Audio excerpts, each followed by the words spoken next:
હાલો બાળકો, કેમ છો બધા? મજામાં ને? આજે આપણે પ્રાણીઓ વિશે શીખવાના છીએ. આ પ્રાણીને હાથી કહેવાય છે, જેને હિન્દીમાં પણ હાથી અને અંગ્રેજીમાં એલિફન્ટ કહેવાય છે.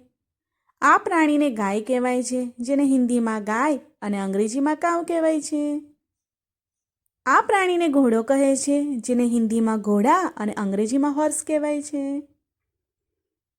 આ પ્રાણીને બિલાડી કહે છે, જેને હિન્દીમાં બિલ્લી અને અંગ્રેજીમાં કેટ કહેવાય છે. આ પ્રાણીને ભેંસ કહે છે, જેને હિન્દીમાં પણ ભેંસ અને અંગ્રેજીમાં બફેલો કહેવાય છે. આ પ્રાણીને બળદ કહે છે, જેને હિન્દીમાં બેલ અને અંગ્રેજીમાં ઓક્સ કહેવાય છે. આ પ્રાણીને કૂતરો કહે છે, જેને હિન્દીમાં કૂત્તા અને અંગ્રેજીમાં ડોગ કહેવાય છે. આ પ્રાણીને બકરી કહે છે, જેને હિન્દીમાં પણ બકરી અને અંગ્રેજીમાં ગોટ કહેવાય છે. આ પ્રાણીને સિંહ કહે છે, જેને હિન્દીમાં શેર અને અંગ્રેજીમાં લાયન કહેવાય છે. આ પ્રાણીને ઘેટું કહે છે, જેને હિન્દીમાં ભેડ અને અંગ્રેજીમાં શીપ કહેવાય છે. આ પ્રાણીને ઘડેડો કહે છે, જેને હિન્દીમાં ગધા અને અંગ્રેજીમાં ડોંકી કહેવાય છે.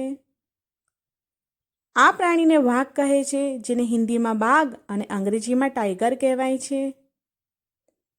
આ પ્રાણીને સસલું કહે છે, જેને હિન્દીમાં ખરગોશ અને અંગ્રેજીમાં રેબિટ કહેવાય છે.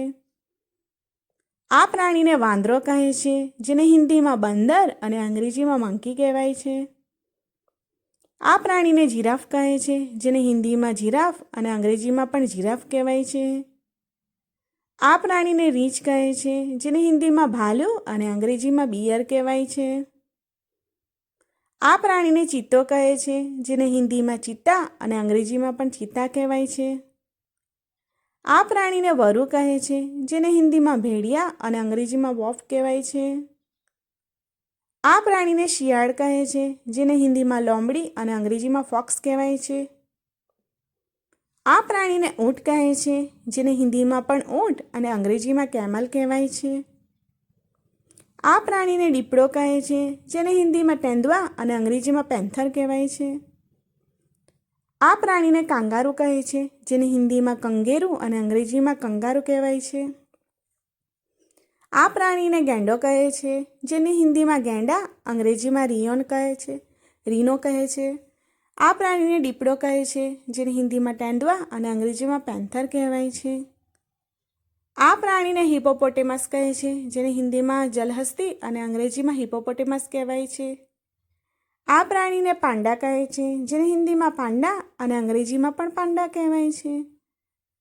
આ પ્રાણીને મગર કહે છે, જેને હિન્દીમાં મગરમચ્છ અને અંગ્રેજીમાં ક્રોકોડાઇલ કહેવાય છે. આ પ્રાણીને ઝીબ્રા કહે છે, જેને હિન્દીમાં ઝેબ્રા અને અંગ્રેજીમાં પણ ઝેબ્રા કહેવાય છે. તો બાળકો, લાઇક, શેર અને સબસ્ક્રાઈબ કરવાનું ભૂલશો નહીં.